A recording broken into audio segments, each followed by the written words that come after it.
International, where we look. Good morning, sir. How are you doing this morning? I'm fine. How about you? Fine, thank you. I'm so excited. It's 1 month to Christmas. 1 month to Christmas, and it's Friday. Of course, of course. Well, we're live on Facebook and also on YouTube, so you can do well. Drop your comment, drop your contribution on any of the story that is of interest to you this morning. And we shall be starting with the first paper, which is the Nature News, and Rachel will be taking us down there. On the Nature News newspaper, Europe records 238,000 premature deaths from pollution in 2020. This is coming from EU. And the big story, federal government needs $410 billion to address energy constraints, policy flexibility by 2060. This is coming from Silver, and you can continue with that story on page 3 of Nature News.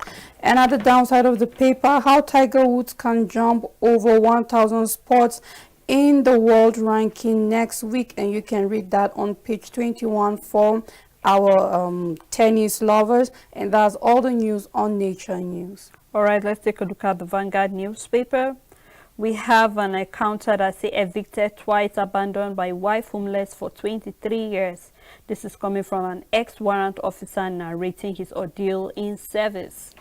Other stories on the Vanguard, we have no rift between Obi and me. This is coming from the governor of Anambra State, Charles Soludo.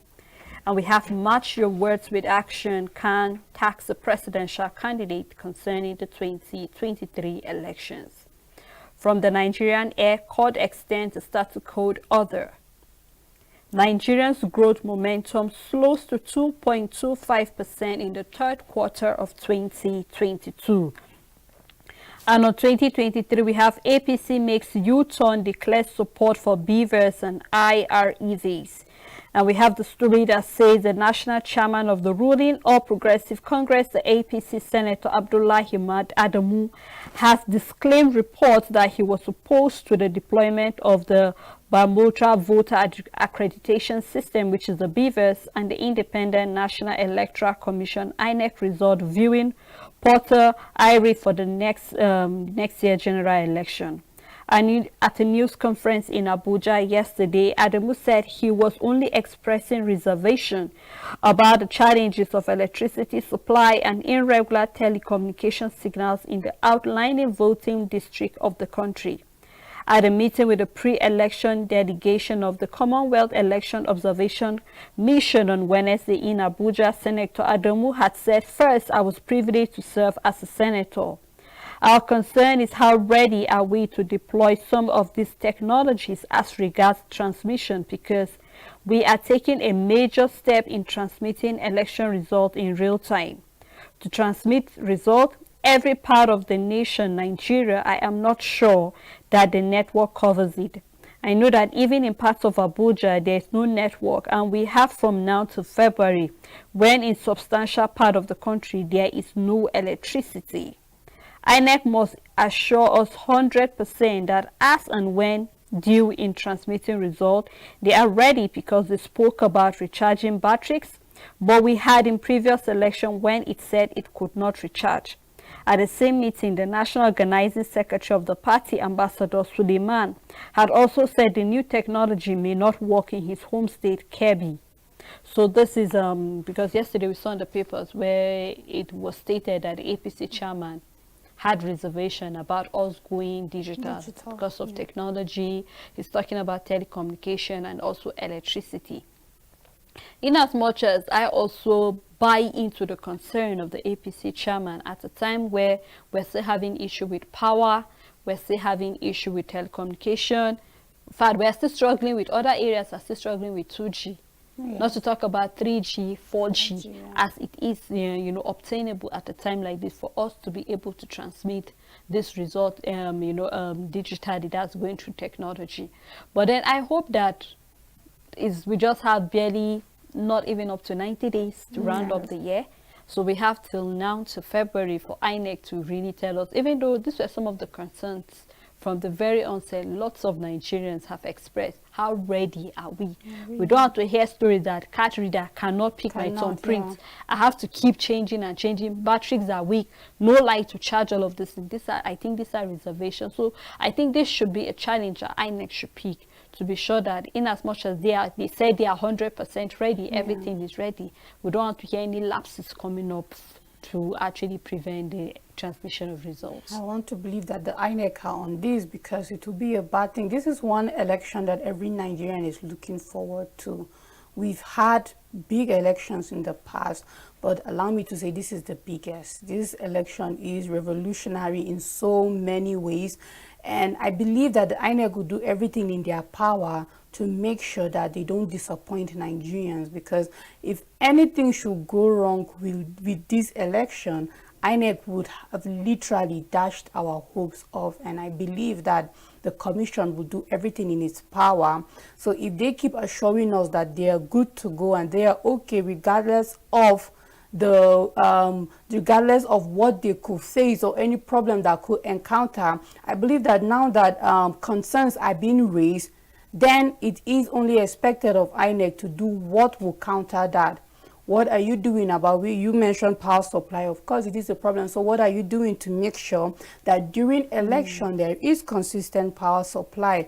What are you going to do if there is a problem at a polling unit concerning card readers? What are your plan Bs and Cs? I want to believe that INEC are sitting down and drafting all of these things out, that what will be the way out if we should encounter this problem. We have a plan A, is that we will do all of this and it goes on, but they should have a plan B and a plan C. So I want to believe that INEC will do everything in their power to make sure that there is no problem with the election, and they are not the reason that Nigerians didn't have a fair and credible election. Of course, so we look forward to what INEC are actually planning to do on that. Let's still look at other stories still on the Vanguard newspaper. DSS withdraws suit against the ex-terrorist negotiator to Kumamu. As if they actually heard me yesterday, and we can see they have withdrawn the suit against him. So I just hope that we actually interrogate people carefully before we actually move to an arrest and all of those things. And from the NDDC, we have Pandef, Isiriki leaders, Ohaneze divided over Nyocha's appointments. And we have why Niger Republic name road after President Muhammadu Buhari. This is coming from the presidency. So if you want to know more, grab the Vanguard and read that story on page 21. The big story here say brain drain. We now have one doctor to 6,400 patients. This is coming from the medical expert. Says Nigeria in emergency situation. 38.7% of Nigerians suffer healthcare depreciation, coming from the NBS report. As we have the Nigerian Medical Association asks the federal government to act fast.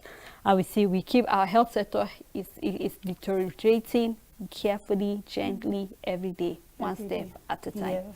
Now we can see that we have just one doctor to 6,400.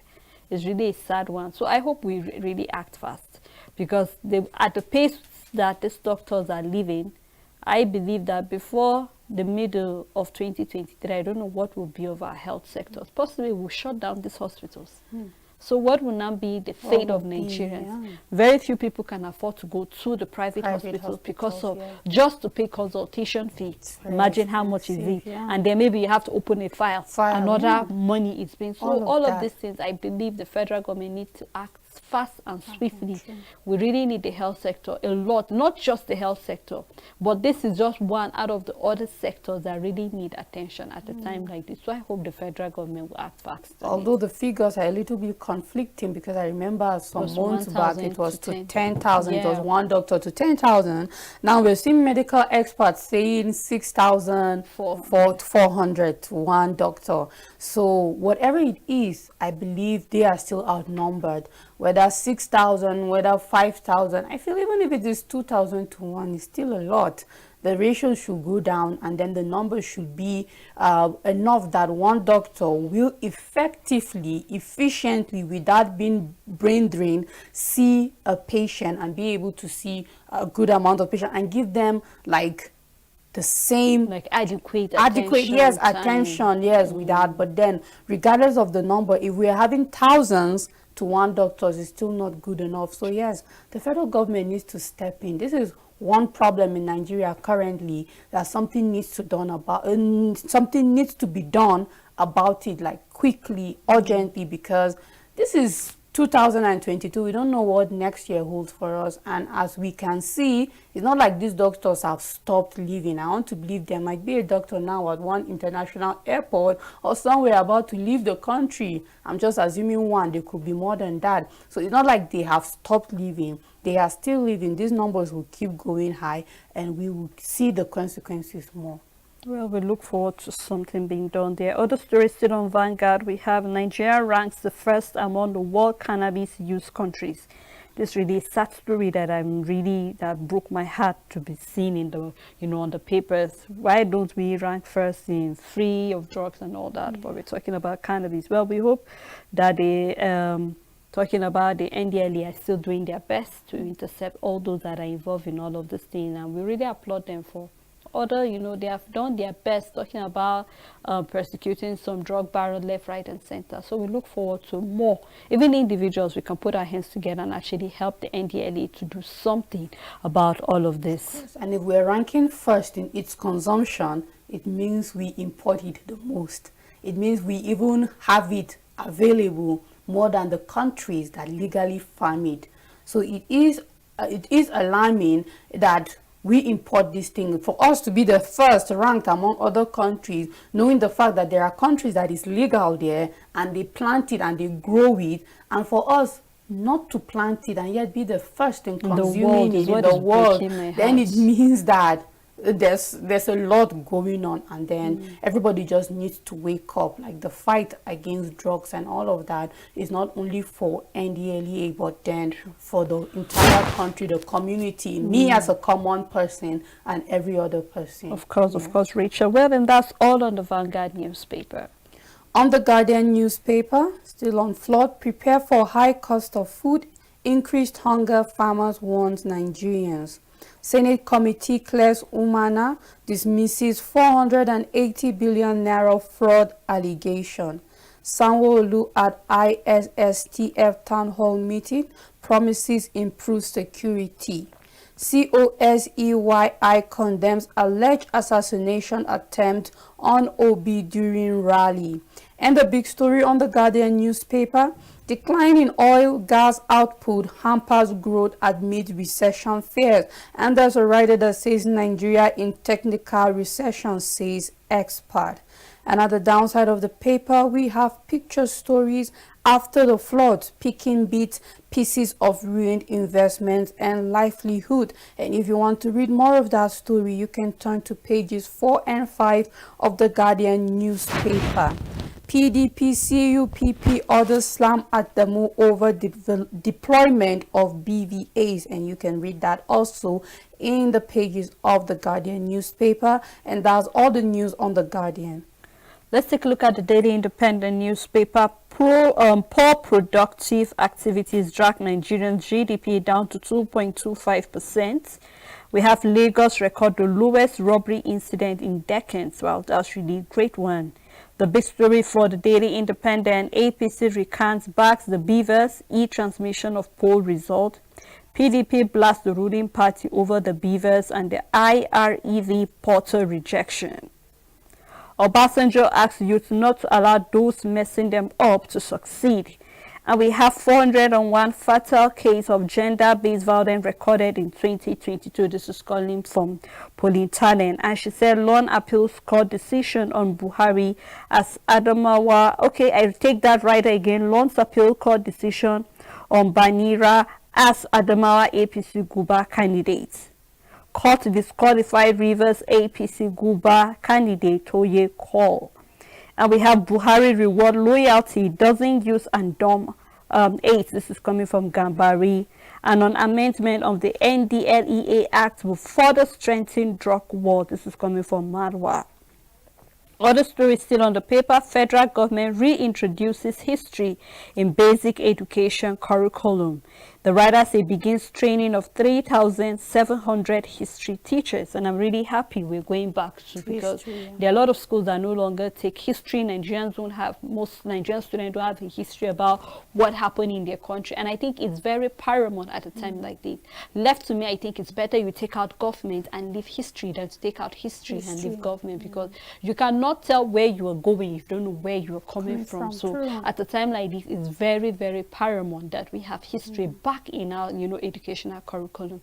So I hope that every other school will embrace this, give the government all the support they need at a time like this, so that we can actually have it. For them to reintroduce history, I mean, this is really applaudable.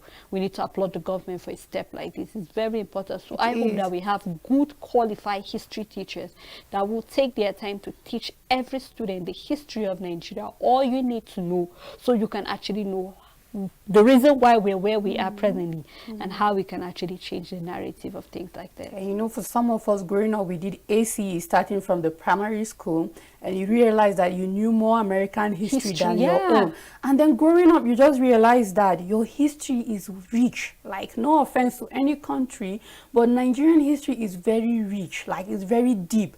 It's extremely interesting, and I wonder why it hasn't been a priority all these years. So it's really a good one for us, because we have a lot, and a lot for us to know from our history, and it will help us understand a lot of things, even something as simple as slave trade, because we have one-sided story concerning slave trade, and this is one thing that as a Nigerian you need to know: how it started, where it started, what it came about, and all of that.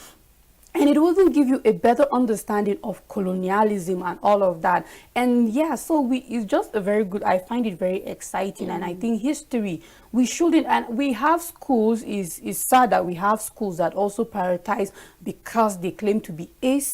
There's nothing wrong with that. Or they have American standard giving us other history of other countries, and then you find out our children know more of President Lincoln than Awolowo and the rest, and then it's really sad. So yeah, it should be corrected. There should be a law. It should go like schools. I don't know who are those in charge. Let the education sector, who are those in charge of like going to school and inspecting the curriculum and what is being done, that as long as you are a Nigerian school established here in Nigeria, whatever is the type of method of education you're using, whether be it ACE or whatever type of history, our history should be taught. It's a must. And if you fail, you will be in trouble. I think that should be one way to make sure that history is in our schools, and then our children and every other student is growing up and really knowing what Nigeria and how we came about and where we are heading to. Yeah, and that's why I really applaud most of our, like say authors that take their time to have the history books, literature, and then also we are having, even in the film industry, they're doing their best to make sure they depict all of this history. So I'm really excited that it's being reintroduced, and I hope we take this very seriously. And one more story on the Daily Independent outside, where we have the DSS withdraw suit against the ex-terrorist negotiator Tuku Mamu, that you can also find on page 7, and that's all on the Daily Independent. On this day newspaper, Zenith Tech Fair ends on high as hackathon finalists are rewarded with 53 million naira, and you can continue on page 5. Arise Presidential Town Hall Series 3 to focus on education, healthcare, and others. And for those of you that have been following the debate, you can read that on page 5. We're not against BVAs. This is coming from APC, and you can read why they're saying that on page 5. And the big story on this day at Kwara Rally, Atiku laments APC's misrule, pledges to revive Kainji Dam. The writer says oil discovery is not healthy for development, and I'll agree with that, but of course the right structure need to be put in place before the North can see a good enough amount of development. And you can continue with that story on page 5. We have a picture story where there are recipients of the 53 million of the Zenith Tech Fair, some with 20 million, some with 10 million, and some with 15 million. And there is another picture story. Transcorp Hilton wins World Travel Award. And that's all the news on this day. On Blueprint newspaper, the big story, why we counter Atiku server claim in 2019 polls. This is coming from INEC. The writer following the story says, we have always said we don't have such server. NNPP tax commission on court orders. Journalists should discharge duties without a meat of law. This is coming from the NUJ president. Obasanjo to Nigerian youth, don't allow those messing up your future to succeed. Tax the younger generation to change Africans' narrative. That you can find on page 6. And from the APC, Guba Court of Appeal withholds Bananis Abacha at Adamawa Taraba candidate, sacks the River Guba candidate Cole. Senate probes job racketing in NDDC. And on 2023, we have Saraki urges Nigerians to kick out APC. Atiku pledges $10 billion jobs. I take that story again. On 2023, Saraki urges Nigerians to kick out APC. Atiku pledges $10 billion jobs. I will make the Southeast Taiwan of Africa. This is coming from Tinubu assuring Nigerians.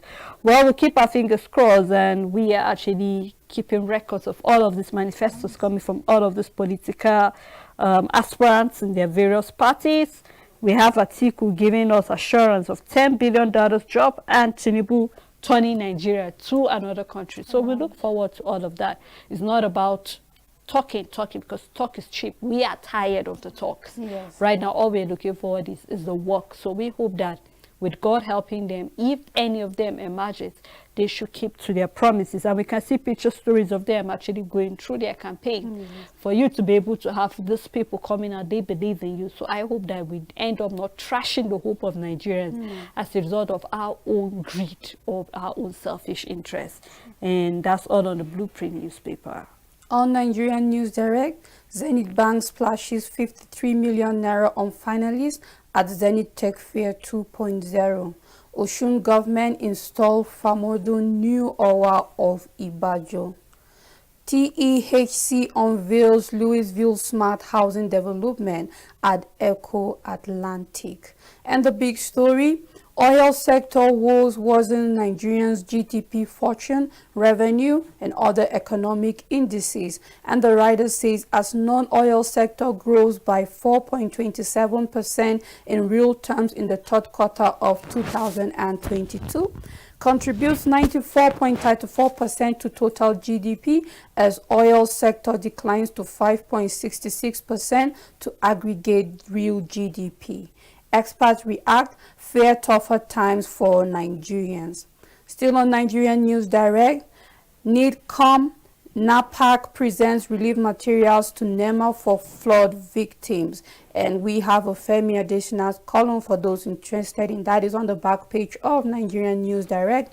And that's all the news on Nigerian News Direct. I truly hope that we take this big story serious, Rachel, where we are seeing that the oil sector is dropping and then we are having non-oil sectors growing by like 4.27% and it's contributing to like 94.34% to the total GDP. You know, it's really amazing, and you know, gives me so much joy when I see stories like this.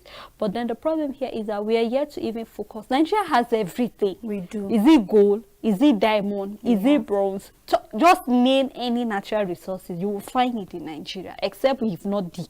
You don't even need to dig that far. You get all of this. You know, so it's sad when we keep focusing on the oil. Yes, the oil will actually do something. But think about if we mixed everything not together. Just on the oil, but we go to the non-oil, go to rubber, go to cocoa, that's agriculture. Then let's go to other natural resources that we have. Nigeria will be not just Taiwan or Dubai, but also a very, very great nation that people will keep trooping into the country. So I hope that we realize that, because for each time we had recession, the first time, the second time, it was agriculture that built us up. So I begin to ask, if we have that so much capacity in that sector to be able to build us up, why are we refusing to give it the attention it needs at a time like this? So I look forward to when the government will actually not just have this on the paper, or I hope that whoever is their aid for media will actually draw their attention to all of this, so they can see how they can, you know, there will be a synergy, and then we will see that these sectors are really giving the attention that they need at the end we of have the a day. lot of cash crops, so why are we not cashing out? So it means that the government needs to wake up and focus on these cash crops and make a lot of money. And the simple thing is that cash crops are crops that on their own makes you a lot of money and make you double and more if you process them and make them to finished goods. And we have all of that, so why are we not taking advantage of that? The truth is that agriculture alone can make us very wealthy, not more of our, talk less of our natural resources, minerals. There's every state that have one unique natural resource or another, or one cash crop that is unique to that region and all of that. So yes, there just need to be wake up from our government, and whoever is the next administration coming, we have everything it takes to be a very wealthy nation. We just need the leaders that see that and are willing to put in the hard work and give us that wealth. Of course, Yes. Rachel. Well, before we move further to other papers, we'd like to take a time out right at this moment. We really love to hear from you. So do well, drop your contribution, your comment on our official Facebook or YouTube pages. And when we come back from the break, we will take them. Do not go anywhere. We'll be right back.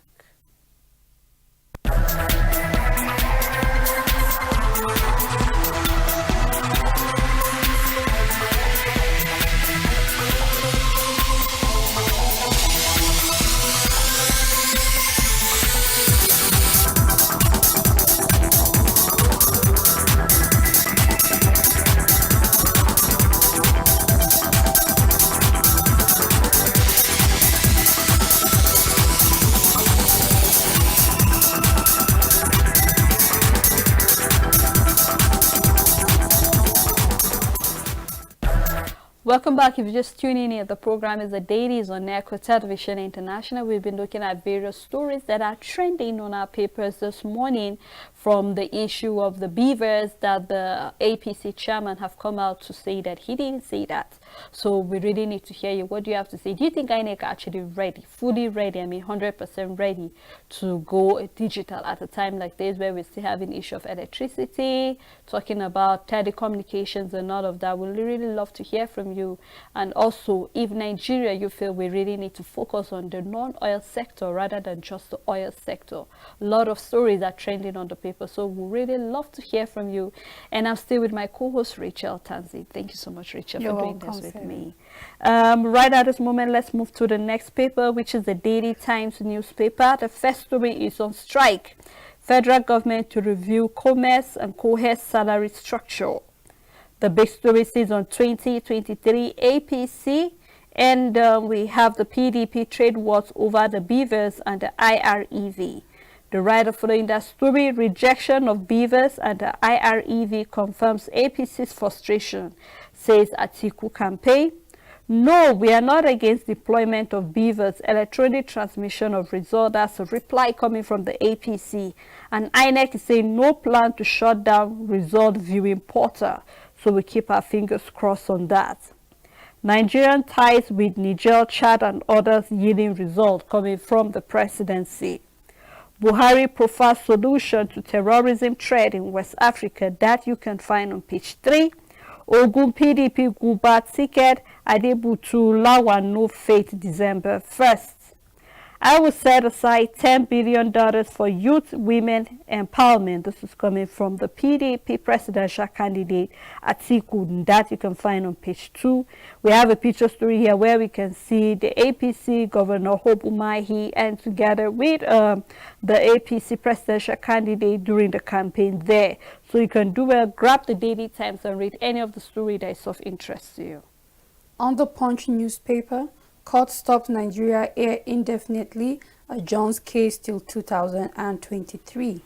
Reps worry over federal government China $475 million deal. That can be found on page 8. Economic downturn hits manufacturers, oil and service firms. This is coming from the Minister of Finance, and you can read that on page 29. Northern APC Christian leaders divided over presidential candidates, and you can read that on page 35. And the big story is on electronic result transmission. Beware of fraud. Opposition warns INEC, APC recants, and the writer says Electoral Commission under pressure over BVAs, and then that's coming from PDP. APC has hidden agenda on 2023 election, Labour Party alleges. I am concerned about poor telecoms network, says Adamu. Another downside of the paper, 3 days to hand over. Ayatollah appoints 30 permanent secretaries. Kidnappers in army uniform abduct Lagos passengers.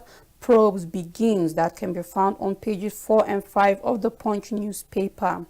On impeachment, your misinformed biased lawmakers, tells Ekiti Sans, and you can be found on page 41. And there is a picture story, marketers warn of possible petrol price increase, and we can see cues that also shows that there is scarcity still in the country, and you can read all of that on page 30. And that's all the news on the Punch. On Friday, Leadership newspaper, Senate Committee clears Umana dismisses the 480 billion naira fraud allegation. Adeleke vows to sack Oyetola last-minute permanent secretary. That you can find on page 6. Nigerians react as CBN unveils the new naira notes. And then we have Osun Assembly passes 138 billion naira budget as Oyetola leaves the office. The big story on APC Muslim ticket, Dogara, Achuba, 6 others disown Baba chair over support for Obi. The writer says he can't speak for group to make position public soon. We can't force anyone to support our candidate coming from the Labour Party. And Atiku Tinubu takes campaign to Kwara and Iboyi states. Federal government destroyed 3,000 seized weapons. The federal government yesterday destroyed over 3,000 seized small arms and light weapons. The Center for the Control of Small Arms and Light Weapons destroyed the weapons at the Command Engineering Depot in Kaduna.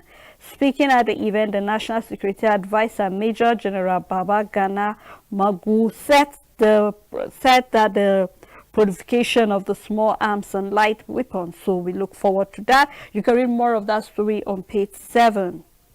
DSS withdraw court case against Mamu. Qatar 2022, after the first round of matches, African teams yet to win. We are satisfied with Dangote's performance in the CRS. This is coming from the reps. And President Muhammadu Buhari seek regional cooperation on terrorism, trans-border crimes. That you can find on page 7. And that's all on the Friday Leadership. On Nigerian Tribune, Adeleke kicks as Ayatollah appoints 30 permanent secretaries, 3 days to exit. The writer says those who accept appointment will exit service from November 28. Osun Governor-elect threatens. You can read all of that on page 30. Court disqualifies Rivers APC governorship candidate Tonye Cole, and you can read that on page 26. And there's a writer that says appeal court sets aside Bacha Banani's nullification, Ogun PDP governorship, Adebutu Lawal no fate December 1st. And the big story, adoption of Peter Obi, count us out, Babachir on his own, Dogara's group. And the writer says group's position will be made known at an interfaith even soon. And then Dogara, Achuba, and 6 others are saying so. Why Northern Christians in APC adopted Obi? This is coming from Babachir. And you can read all of that on page 5 of Nigerian Tribune. Soludo hawks Obi in Anambra, says I will resolve differences with him soon. Tinubu in Ebonyi promised to make Southeast like Taiwan of Asia. And you can read that on page 5. Government kill 9, injure 20 in Plateau community. Child Rights Act now domesticated in 34 states. This is coming from the federal government. Still on Nigerian Tribune, Atiku in Ilorin promises to set up $10 billion to tackle youth unemployment. And you can see how he plans on doing that on page 5. And that's the last story. Reps prop $475 million Galaxy backbone, China fiber infrastructure control. And that story can be found on page 8. And that's all the news on Nigerian Tribune.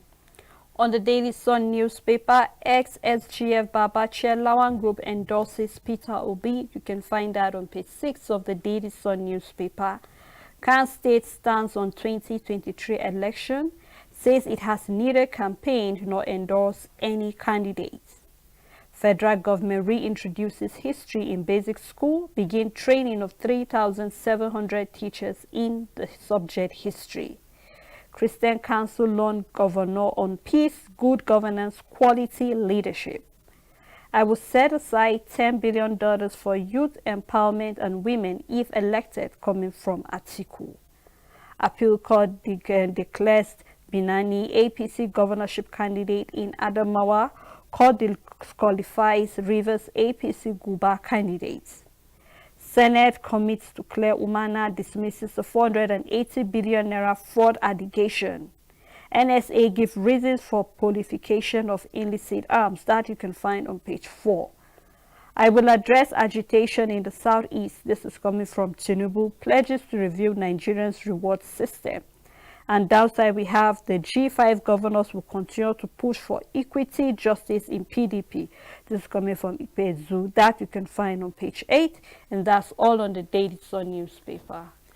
On the New Telegraph, starting with the big story, small arms proliferation threat to Nigeria's security. This is coming from Mongonu. Buhari calls for greater cooperation to combat volatility threats in West Africa. You can read that on page 2 and 5.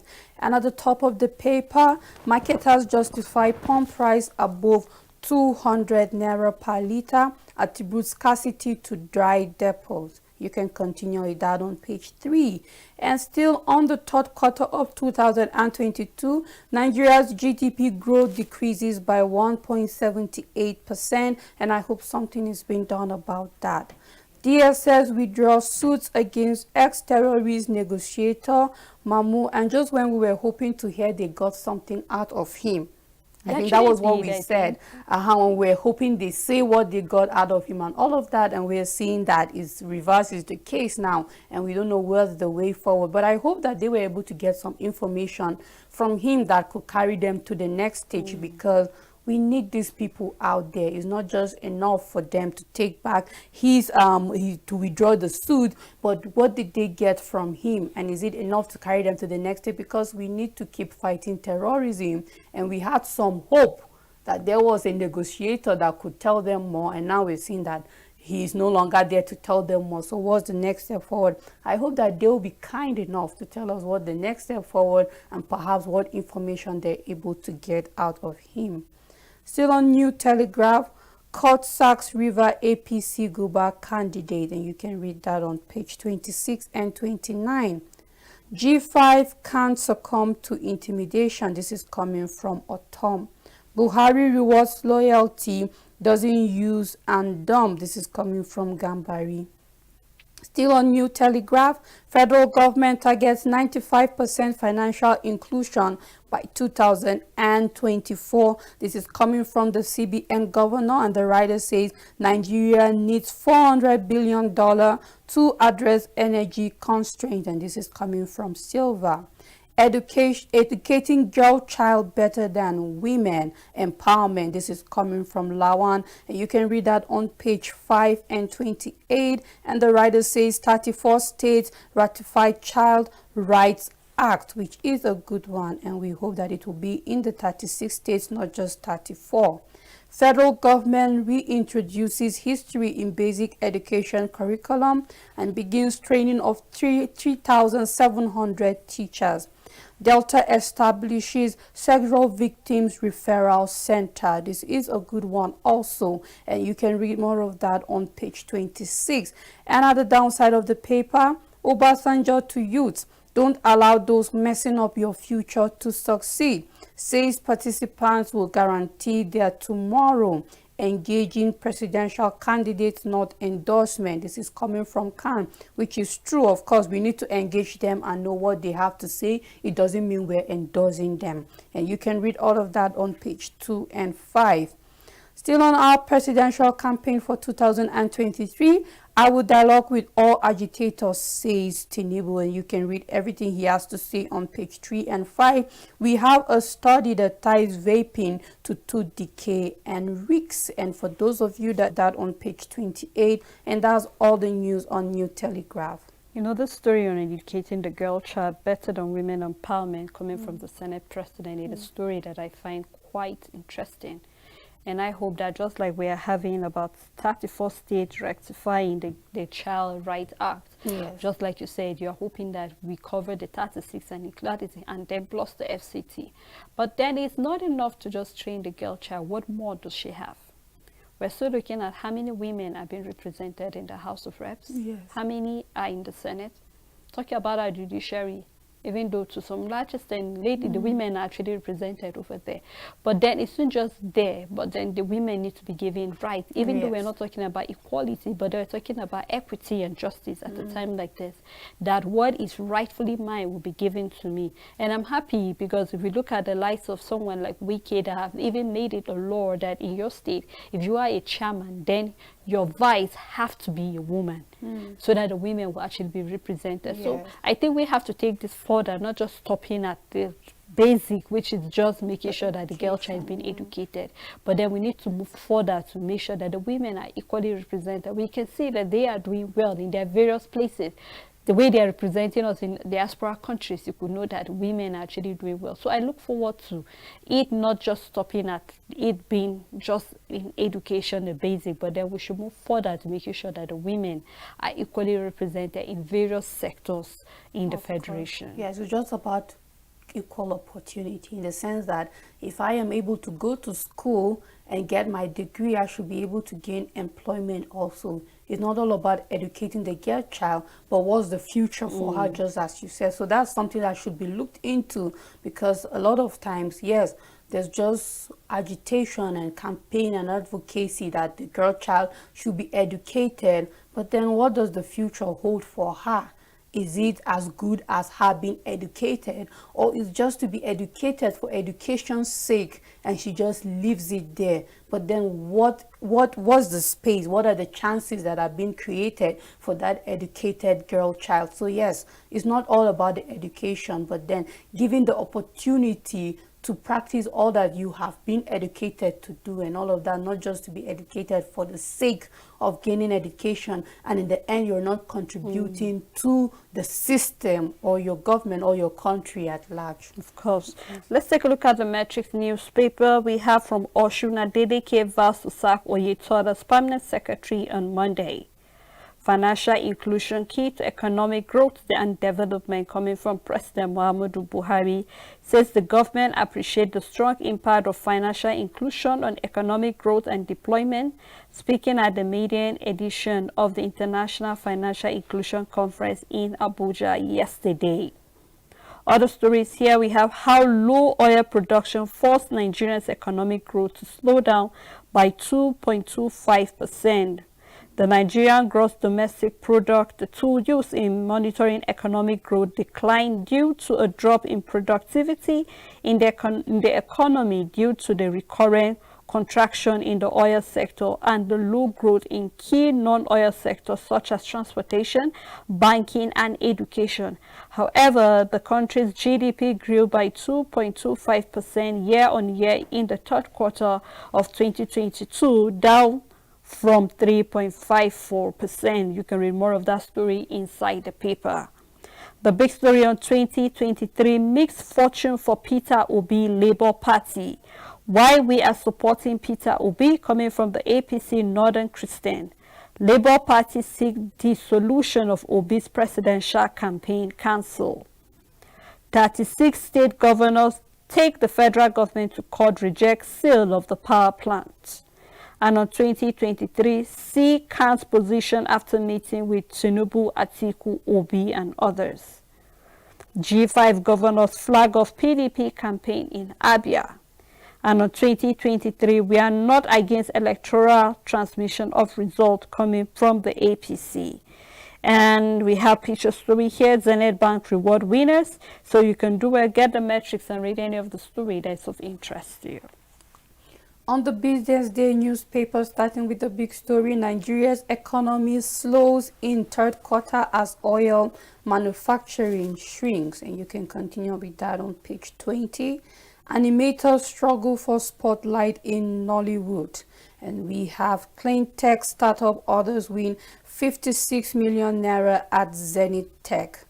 Rising violence may derail 2023 polls, warn GO Nigeria. And then you can turn to page 21 for that. And that's all the news on Business Day. Well, it's really sad, looking at and they say animators struggling for spotlight in the Nollywood, and they're actually doing well. You could see their works, but I hope that they get a spotlight because there's lots of money. It takes so much intelligence to actually get an animator in the Nollywood. So I hope that we also, this is another sector we're yet to tap from, because you'll be surprised the GDP we can get from that sector too. That's talking about the entertainment and sports and all of that. So I look forward to when we'll not just be focused on transport, banking, education, health, agriculture. Let's also look at entertainment. What is happening over there?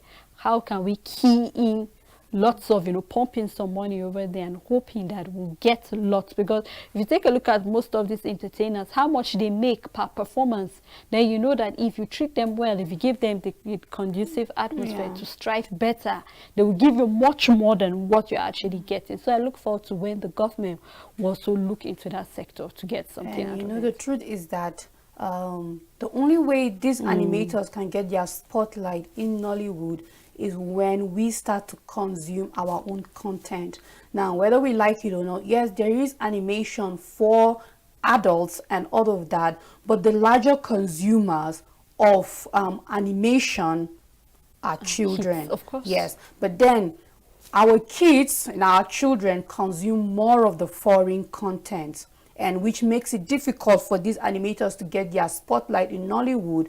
But then if the tables are to be turned and we start having content where it's more, where these animations are done for children, and when they are being done, as Nigerians, we consume them, then I believe that it won't be a struggle anymore for children for us to consume it, and then for these animators to get spotlight. Because yes, there are comedies in animations done, no doubt, and they do go far, they become viral, but these are still adult comedies that children can relate to, and an adult, you can share it with your kids. A lot of times we know the kind of jokes that are out there. So if these animators want to pierce through the Nollywood industry and get some recognition, then they should also focus on creating content for children, because they are the large consumers of animations worldwide, everywhere. Once you see a cartoon, a drawing, it's just children things that go to your mind. It's kids stuff, it's kids entertainment and all of that. So that's one way for them to get their recognition. Of course. Well, let's take a look at the world of sport from Punch Sports Extract. Record chase me. This is Ronaldo enters history book as the first player to score in 5 World Cups. I've already said that I don't chase record chase me. For those who don't understand what I mean by this, it's very simple. Football is a collective game, but it is through individual overcoming that we help our teams achieve their goals. This is coming from Ronaldo, and we can see some of the World Cup records he have: the win, assisting, man of the match, best finish, and all of that. He has really done very well, and we can see the score between Portugal and Ghana. Portugal had 3, Ghana had 2. Other stories still on the Punch Sport Extra. We have Oshime emerges as United targets. We have other story, World Cup debut dreams. We have Adeguba's mother. We have 3 Lions clash with Americans. And we have quite interesting story, for sport lovers. So if you're really interested in the world of sport, because yesterday I was just flipping through the FIFA, all that is happening over there. I mean, it's something for you to watch after a very hectic day, you get to see somehow some of those scores, football, even though it's not something for us, but then it's something I believe we can do more, even though Nigerian is not qualified to go for the FIFA. But I'm happy because we have some of our players playing for various different nations, so whether we are there collectively or not, we have individuals that are representing us as ambassadors, and they are doing great. So I think we should rally around them, give them all the support they need, and this is just like kind of a case study to other sectors also, that the fact that they are not here but they're doing individually well there, because if something goes bad, it still comes back to us as a nation. So I'm really happy seeing that we're doing well variously. And that's all on the pot sport and how far we can go on the program this morning. Thank you so much, Rachel, for doing this with me. Thank you to all our crew members. Thank you to everybody that made today's program a success. And let's not forget that today is the International Day for Elimination of Violence Against Women.